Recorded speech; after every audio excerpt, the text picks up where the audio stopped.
Sumagot si Job. Ika-6 na kabanata. Sumagot si Job, kung matitimbang lang ang dinaranas kong pagtitiis at paghihirap, mas mabigat pa ito kaysa sa buhangin sa tabing dagat. Iyan ang dahilan kung bakit nagsasalita ako nang hindi ko pinag-iisipan ng mabuti, sapagkat para akong pinana ng makapangyarihan na Diyos ng panang nakakalason. At ang laso nito'y kumalat sa buo kong katawan. Ang nakakatakot na pana ng Diyos ay nakatusok na sa akin. Wala ba akong karapatang dumaing? Kahit asnong gubat at baka ay umaatungal kapag walang damo.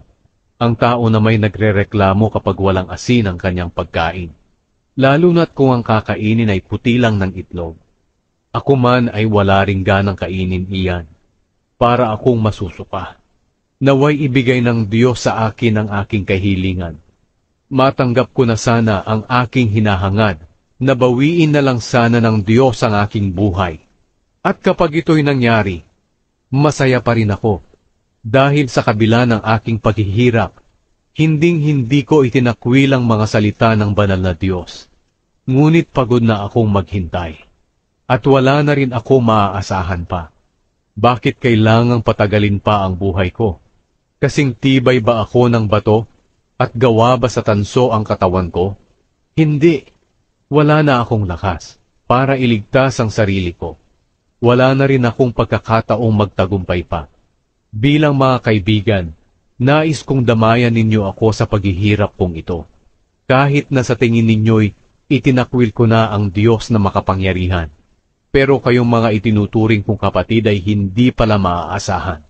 Para kayong sapa, na kung minsan ay umaapaw ang tubig, at kung minsan naman ay tuyo.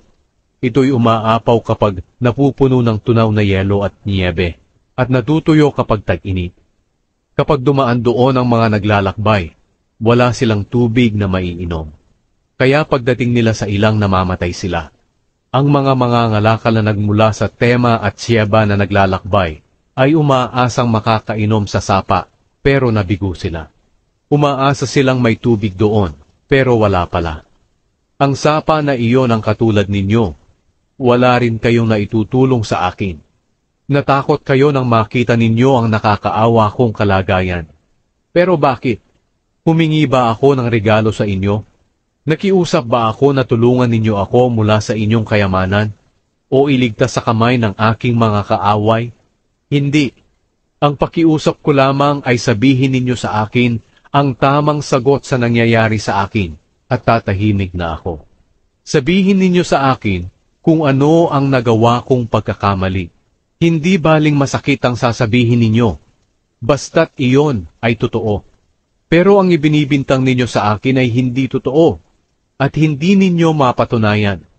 Gusto ninyong ituwid ang mga sinasabi ko, dahil para sa inyo, ang aking sinasabi bilang desperadong tao ay walang kabuluhan. Bakit? Kayo ba'y matuwid? Nagagawa nga ninyong ipaalipin ang isang ulila, o di kaya'y ipagbili ang isang kaibigan. Tingnan ninyo ako. Sa tingin ba ninyo'y magsisinungaling ako sa inyo? Tigilan na ninyo ang paghatol sa akin, dahil wala akong kasalanan. Akala ba ninyo ay nagsisinungaling ako, at hindi ko alam kung ano ang tama at mali?